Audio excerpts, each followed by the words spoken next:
Welcome to Talking Early Years, a showcase training podcast with Ellen Roberts and Gemma Carr.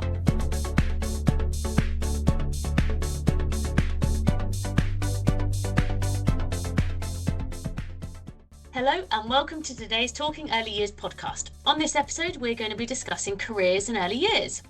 We've got two special guests today. So we have got Sophie and Nicky. Welcome, both of you. So Sophie, you've never been on the podcast with us before. So tell us a little bit about yourself. So I have worked in early years for about 10 years. I've done a mixture of kind of nursery work, but also I went over to Australia for a couple of years and I was an au pair over there. So I love kind of working within early years and seeing that progress. And I just wanted to kind of come out of nursery and still utilise my experience and skills and knowledge, which is why I became a tutor. Absolutely lovely. I'm excited to hear all about that. Me too. What an interesting pathway as well. Something so different. And I think something that we've seen in apprenticeships especially is that people come into and out of early years in so many different ways. So yeah, looking forward to this podcast. Absolutely. And Nicky, you're our careers guru here at Showcase. So introduce yourself for those of us who don't know you so well. Hello everyone, I'm Nicky or Nicola Bailey, and I'm not sure if I'm a careers guru, but I like that. I can be that today, that's fine. But I am our careers lead at Showcase Training. I have been on here actually. It was a year ago, which is crazy how quick time flies. Yeah, gosh, I know. Gosh. But I'm really excited today to be discussing careers. I am interested in that area. I'm not from childcare background, so it's really lovely to share this with Sophie, who is. So yeah. Thank you. And Ellen, my darling co-host, how are you? I'm very well, thank you. Very well. Are you all right? Yes, good, thank you. The sun's out today, so we're all happy. Yeah. Oh, exactly. I woke up this morning and I just opened the curtain. I was like, yay! No more rain. Such a difference, doesn't it? So nice. At the time of recording, it is early February. Just depending on when this podcast comes out. So start us off then, Sophie. What are some sort of the sort of predominant transferable skills from early years which can kind of help us within other fields or kind of things that support us going forward if we're looking to venture away from nurseries or early years?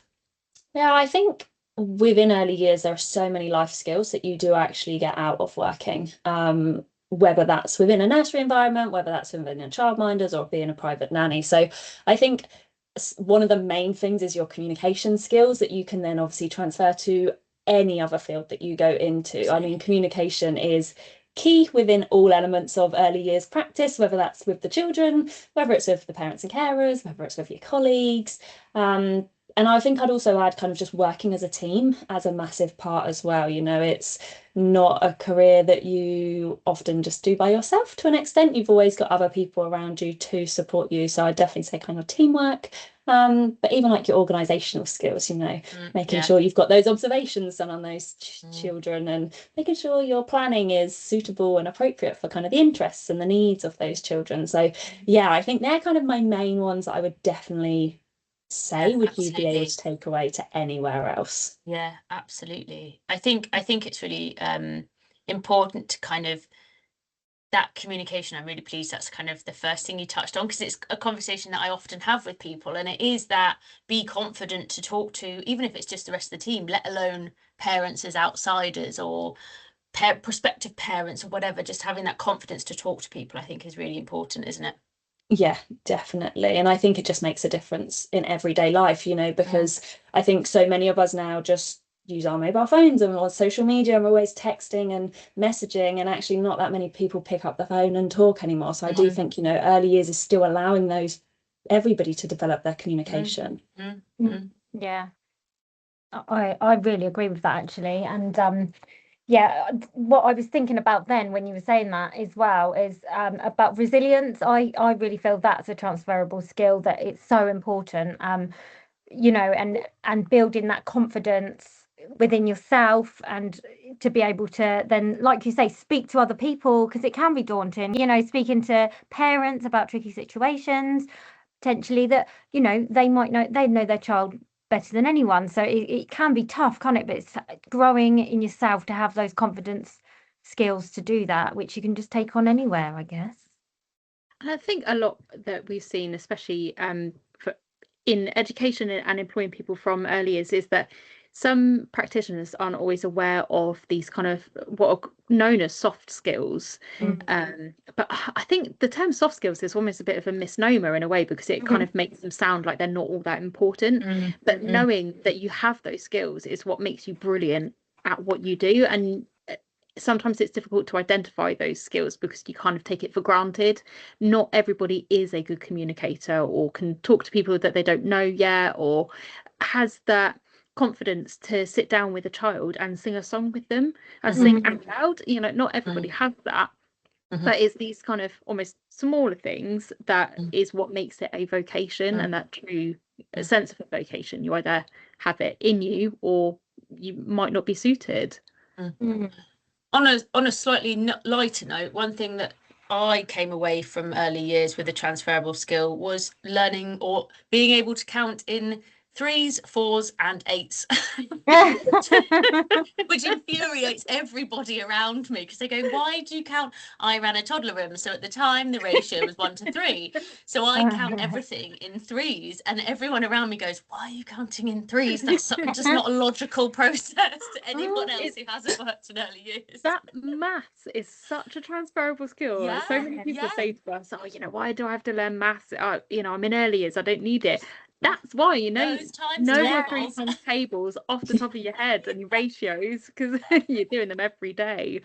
So in terms of next steps after a nursery setting or an early years kind of role, what is there out in the world in terms of careers or jobs that are something a little bit different outside nursery as well? Do you want to start with that one, Sophie, or? Yeah, I mean, I think there's so many jobs that you could go into after being in early years. I mean, there's some that kind of we've touched on already, with kind of that private nanny, childminders. As I mentioned, you can go over and be an au pair in a different country, which basically means where you live with the family that you're working for. So you get your food and kind of a place to stay. And sometimes you get pocket money and things like that. So it's a really great way to get those experiences. But I also feel that you've got the other routes of like a play therapist within a hospital, social worker, main one, early years tutor is always the next step as well. Yeah, no, I agree. And we've had learners actually. Funny enough, Ellen and I were just communicating with a learner earlier on, an ex-learner actually, and it's so exciting. I always find it interesting to see what they do. That one was more of a traditional route. She was looking to going into university to be a teacher, which of course is it's a possibility. But we also have learners that have gone on to cruise ships. And I just do a little plug. If you go onto our showcase website and under up to resources under curriculum and then fact sheets, there's lots of various little fact sheets that you can see, and it's like a little what to do next. It gives an overview of the different career options and then how you can get into that. So it could be like, as Sophie said, lots of different variations. It could be something completely different as well. I think it's really important for learners and anyone really. You're never too old to change career. Doesn't mean I want anyone to leave, of course, but I often say I didn't even know this job existed when I was at uni. So, and that now I've fallen into it. So and I love it. I absolutely do. There's also some really fantastic free careers aptitude tests as well, and I always recommend that because you can put in your transferable skills and soft skills as well, and then it will kind of match you to jobs. So if you're not people that hate talking to people then and really don't like children, then perhaps you need to look at something different, because and then there'll be different. If you really like numbers and sat on your computer all day, then there'll be a different job out there for you. And I think it's just really getting to know yourself as well. But I personally think, above everything, you really, and I know it's very cliche, but you've got to enjoy what you're doing. Absolutely. Sure. And going back to the learner that we had this morning, what was really nice actually, so she completed maybe a couple of years ago and has come back to us for that advice, which really meant a lot to me actually. So it's because it is our passion, early years, and kind of beyond. And this learner was asking about the pathways, really, whether to do a level 5, go into level 6, or go into foundation degree. What kind of options are there for her? And we were able to find the information and give her that. And as Nikki says, it's really exciting to know what people go on to do, because there is so many different pathways and options. I always remember one of our learners, she did her early years educator because she wanted to open a creche and in a tattoo parlor. So she had the idea that, you know, people would go for day sittings and things. She wanted to be a tattoo artist. That's actually what she wanted to do, but wanted to run the creche on the side. So you never know. I thought that's genius. Yeah. I can see that working, to be fair. Yeah. Well, like the hairdressers, I'd 100% expect that. Like, God, you can be in there for hours some days. So. Hairdressers. I think as well on that, just to touch on what we were just speaking about, it's really also important to think about what motivates you, because if it's money, purely money, then you need to look at jobs in that, you know, that you're guaranteed a set wage. If it's purely to, I don't know, work with children, then it's, or if it's purely to be happy and you want to do what you love, then that will be a different pathway, because, you know, what motivates me is something that's completely different to someone else. So that's something to think about as well, I believe. Yeah, and going back to kind of a point that you said earlier, Nikki, I think the most important part is having those conversations with people and finding out what there is out there. I mean, I remember I didn't know anything about this early years tutor role until I spoke to one of my key children's parents, and that was the role she did, and that's how I found out about it. I then did the online course, and that's how I got into it. But as you say, until you have those conversations and you actually talk to people, you have no idea what is out there. There are so many more jobs than you initially think there are in these areas. 100%. On that, Sophie, you were an au pair. Can you talk us through what that looked like, what kind of your standard day would look like, or your standard week? What did you do? What did you cover? Pros, cons, what was it? Yeah, so as I say, I initially kind of lived with the family that I cared for. One of the families had 5 boys, so it was a lot. But the best of fun. They were like a range of age groups, so it ranged from like 4 years old all the way up to 11. So again, for me being an early year setting, I was very used to that younger age group. So actually the older ones were something more tricky for me. I really had to gain a bit more experience and really kind of understand how to support them. So most days in the week I would drop 3 of them off to school. The younger one would often stay with me and we'd do activities at home. We were up on the Sunshine Coast, so it was beautiful every single day. So more often than not, we would be at the park or at the beach or something out and about. It's very much an outdoorsy place. So that was kind of what we would do. And then the boys would get home from school. More often than not, they had swimming lessons, they would have rugby, they would have all sorts of after school clubs. So it was kind of my job to get them to those places, support them in sometimes getting into the swimming pool when they were on one of those days where they just didn't want to do it. And then kind of come home, and I often would kind of like cook dinner and make sure the house was a bit tidy as well before the parents came home from work. So, you know, on a normal day, it kind of felt a bit like you're a parent at times. That's crazy. But on the other hand, you then handed them back and you had your own time. You know, I had my weekends off, I had a Friday off as well. So I could then go out and meet other au pairs. So sometimes we would all meet up with the children as au pairs in the community. There was always a Facebook page, so when anyone new came and things like that, you'd just be able to make those friends. But yeah, I mean, they became family. You know, the boys I think are now like 17, 18, which seems mad. Are you still in touch? Yeah, sometimes, we always try to stay in touch. Every so often we'll send a message. So yeah, but I've got other families that I also work part-time for out there as well, so that I could still make a little bit of money on the side. So again, I was able to just explore the different areas as well of Australia in that sense. You know, I would get time off, I could go traveling, I could do all sorts. I mean, it was the most amazing experience. And I think I came back into a nursery environment that I could then put even more of those experiences back into place. Some of the activities I'd done, some of the things I'd learnt from over there, and just how different cultures are. Massively. I was going to just say I've kind of heard of au pairs in Scandinavia and those kind of places, as well as sort of Australia or on the kind of more continental Europe. And what an incredible opportunity to do it, first of all. But what a brilliant idea of how to get different experience, just in life as well as in the early years side of things as well, in exploring a different place and learning those skills of how to support yourself independently and all of those kind of adult skills, really. What an interesting pathway as well. Definitely. Incredible time. Yeah, on that, Sophie, because that sounds absolutely incredible. I'm just wondering if you could just give a little bit of advice for any listeners, perhaps how they safeguard themselves. Do they find the job themselves? Is it better to get with a company that looks out for the families, that kind of thing? Yeah, so initially when I first went over for my first year, I was with a company. So you might have heard of like Au Pair in America before. They have them for like Australia and things like that. So there are loads of sister companies of Au Pair in America. So you can go through a company, it's all legit, you know, you have those interviews, you get to choose your host family and things like that. Oh, that's good, because that was a question I had.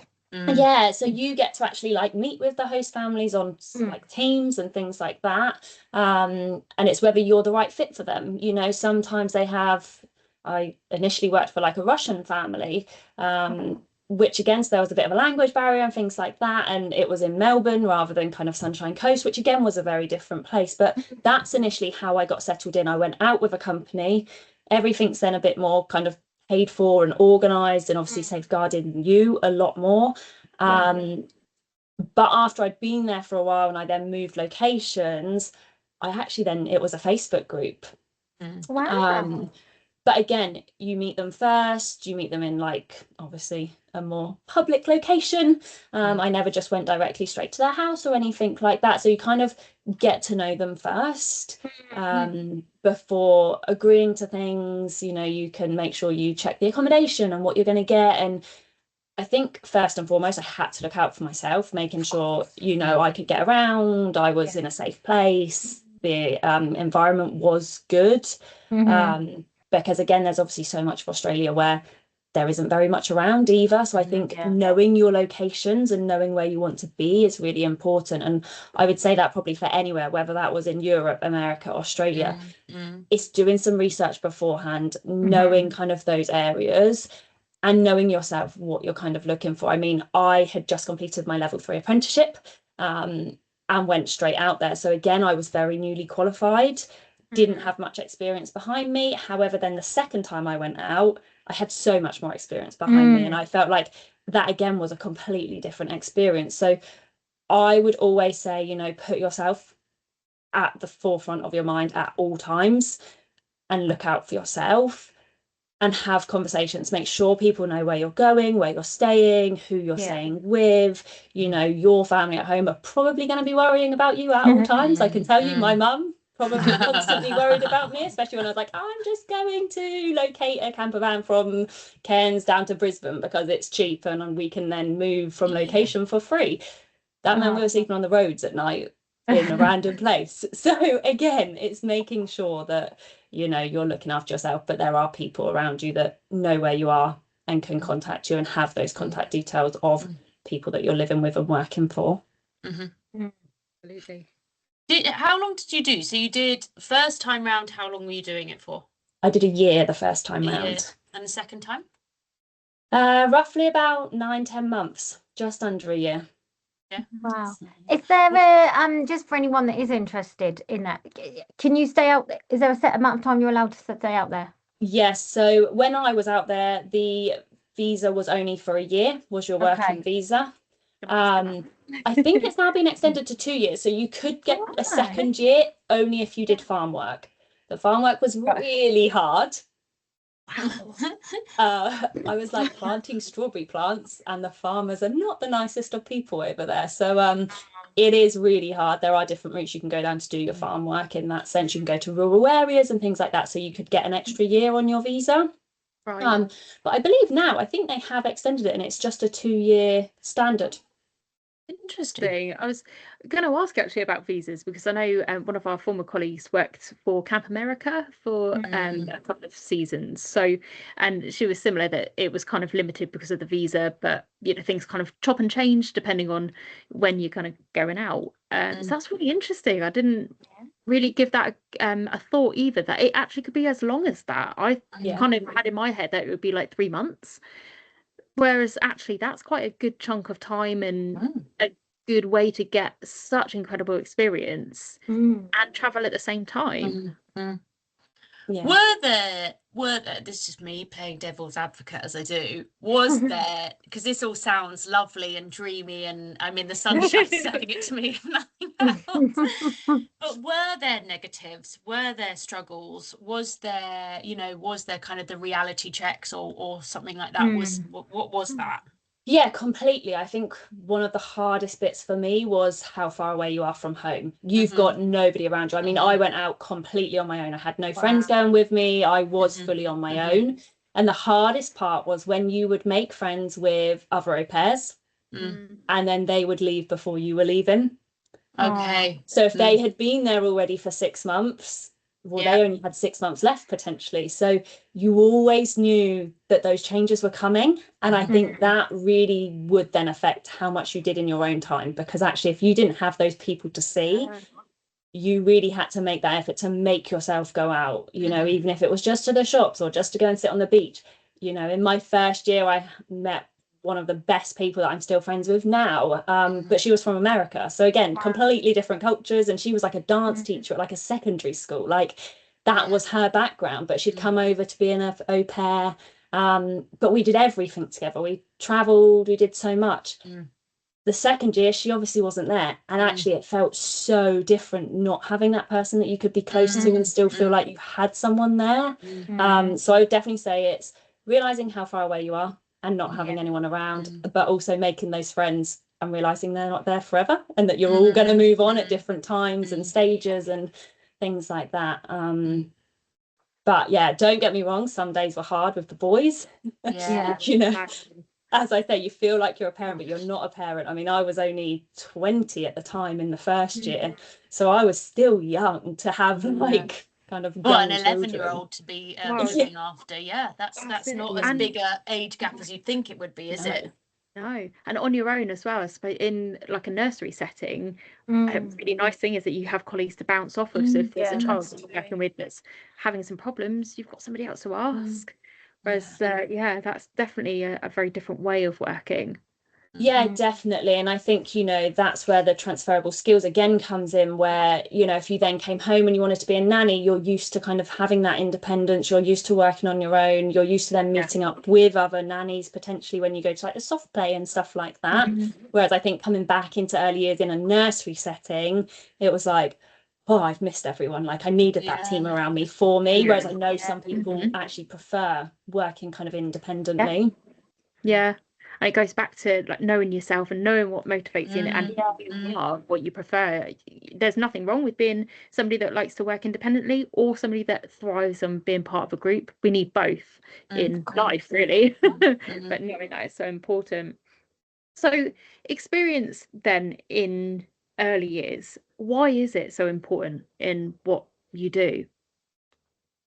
I think because there's so many different situations that you can come across in early years. Every child is different. Every family is different. Like you are never going to have the same day ever. It just doesn't happen. So I think you need that experience. You know, I think for me, if I was a manager and I was employing somebody, I would want them to have experience in early years over kind of having all these qualifications and never working in early years before, because I think a bit like Nicky said earlier, it's that resilience. You can only build resilience and some of those skills you need when you've had to go through it. And I know it's something with our level 3 learners at the moment is a big thing, is having those difficult conversations, but how to have those difficult conversations. So until they have to deal with that situation, you don't know how you're going to feel, you don't know how you're going to be. and you don't know how to adapt your own practice. And I think that's why that experience is so important, because you just have to develop that knowledge and skills in your own way. Very much so. And there's no quick way to do it either. It's one of those things you have to live it to be able to understand it. And yeah, there's no shortcuts, unfortunately. No, that's true. I think that's why the apprenticeship is such a good route, though. And I know that other apprentices that have come on recently have said to me, well, I came this route because I wanted to learn whilst I was on the job. I am that type of person that I need to be doing it to understand why I'm doing it and how it works and things like that. And I do think in early years, doing an apprenticeship route is so important. Yeah, I agree. It's a vocational route for a vocational job. yeah, very true. Yeah, I agree. So what are some barriers? In early years, what are some barriers that people sort of think to progression? What's stopping people from progressing? I think in early years, the hardest part is the lack of money, like the pay is just not enough for reaching some of those management roles, room leader roles. I think there's sometimes a lack of progression in some of those higher roles because people get more comfortable in them and they end up staying in them. Yeah. And I think sometimes it's not wanting to take part maybe in additional training. People just sometimes get put off, after they've completed their level 3, it's very much like, well, I don't need to do anything else, which technically they don't. However, to kind of reach the best manager you can be to an extent, the level 5 is perfect for that. So I think sometimes it's your job is so full on, you're shattered that you then don't want to do a level 5. You don't want to do anything else. But I think the main thing is pay. Yeah, that is a barrier I particularly have come across with people that have asked me about next steps and things. Because also it's that attitude. And again, it's what drives people. Some people won't worry about this, but they're like, well, I'm not going to get paid any more for it, so why bother? Other barriers that I've come across is like confidence. Another barrier is like confidence. They're not got that confidence within themselves to think, yeah, I can achieve more.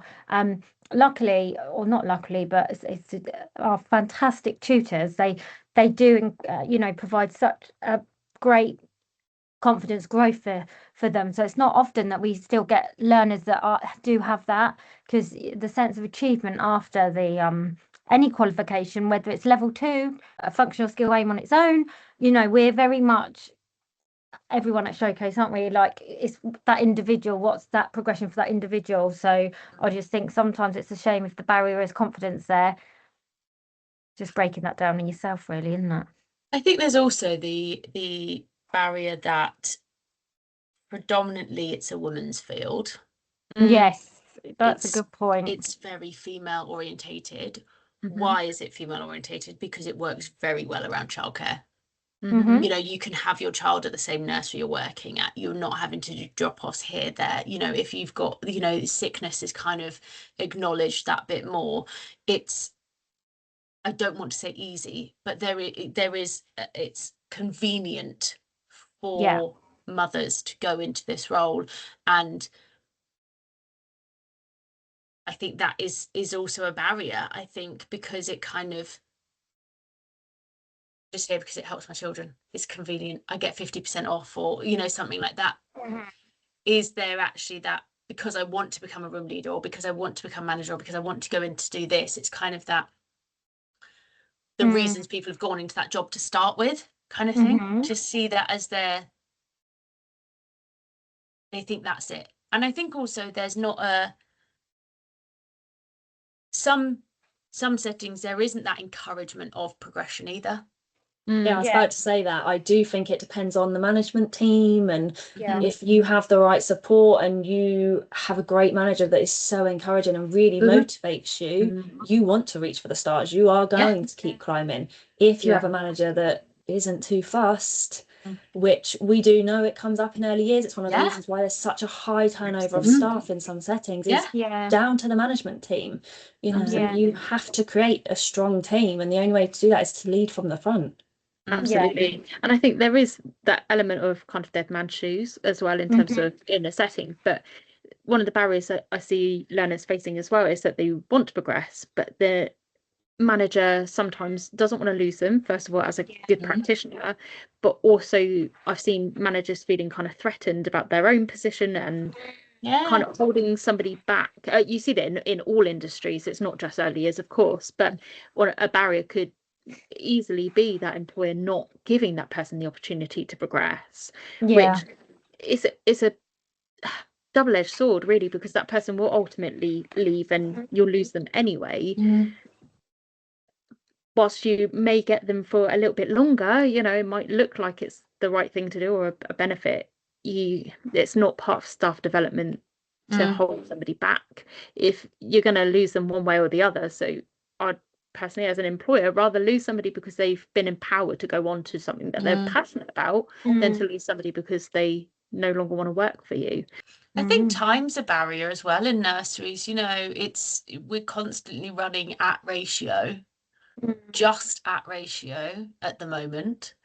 And there isn't the availability for, apprenticeships aside, because, legally they have to have that amount of time. But for people to kind of go, actually, there's a really interesting course that I'd like to do. Can I have the day to go off and do that? No, it'll push us out of ratio. No, we have to have you here for this. So there isn't that time, there isn't that kind of that space, that enabling of that to happen either, I think, in a lot of nurseries.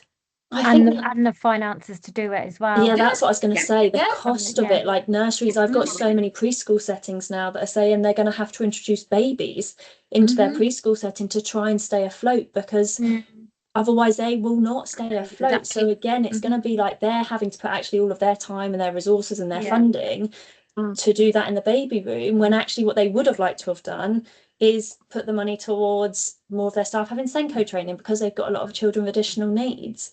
And then like one-to-ones and not happening as regularly because they don't have the staff to cover for those ratios to be met and things like that. So again, they're not having the opportunity to identify the different courses or like areas that their team then need to kind of work towards. I remember there always, I don't know if you remember it from setting, Sophie, every 6 months or so, the local council would send out a list of hundreds of courses.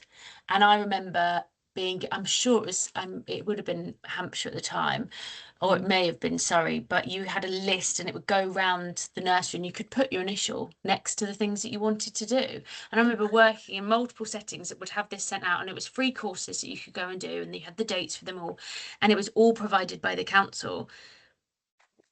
It's gone. It's like we just don't have that anymore. That was something that anybody in the nursery, multiple people could put their names down to, as until it was full up. That was it. You could put your name down on that list to go and do that course. But now it's just not.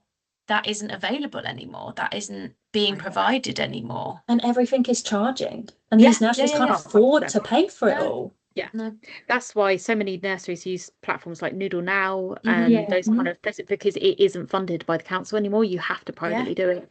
We saw a massive drop off in basic kind of skills, really, but like especially safeguarding training, because it used to be fully funded by especially Hampshire County Council, and people used to be highly trained. Now it's the basic refresher course once a year that they can't really tell you what was in the course because they probably just clicked right through to the end, and it's devalued a lot of training in early years, even first aid to an extent. That's gone up and down, and even the few, well, I say few years that we've been doing this for over 10 just at Showcase, but it's it's funny, isn't it, how the priorities, especially from government, seem to always be a little bit hit and miss, and depends who you are sometimes. So, final question for you both. What advice would you give to somebody who's stuck? So either stuck in their role at the minute, not really progressing, or stuck on what to do next, stuck how to get into early years, or stuck of what to do after their qualifications?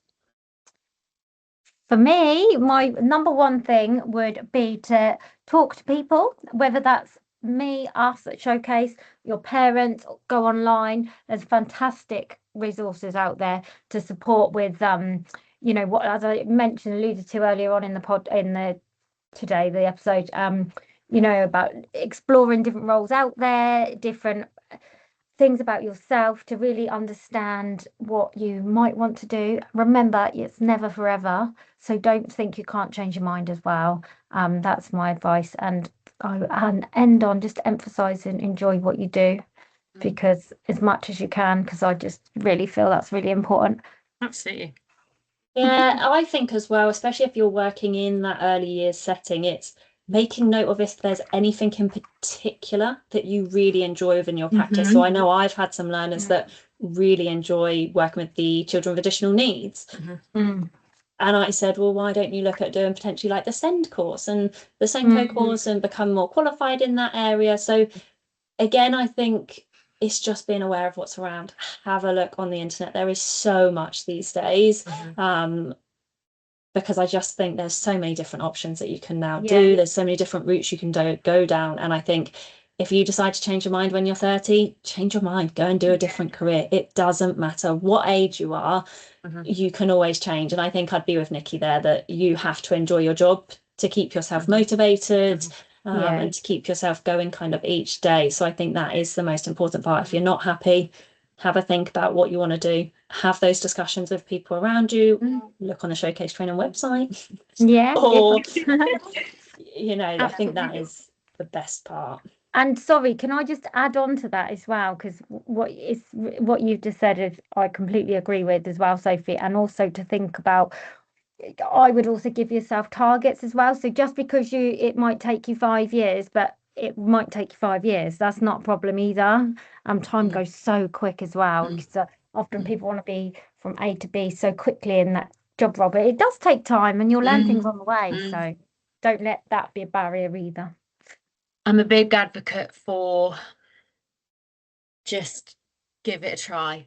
If you don't try, you don't know. You've got to push for it. You've got to make your voice heard. And if that's something within the setting you want to do something specifically, or if it's just applying to a new job role, a new setting, do it. Be confident to do that. What's the worst that you're going to get? Maybe an interview experience. That's very so just true. try. Just go for it. Be confident in yourself. Know that you've got your worth, and do it. Fabulous note to end on. Thank you both so much. It's been really, really interesting. And to any listeners, our website is absolutely free to access. There's so much advice on there about careers, and whether you're going to university or coming out of university and coming into early years, whatever pathway you take, reach out to us. We can help advise you. If we don't know, we'll find out the information for you, because early years is our passion, and we've got an incredible team here as well at Showcase. So thank you very much for tuning in today. We'd love to hear your thoughts on the topics we've covered, or answer any questions you might have about what we discussed. Your input really does help shape our conversations.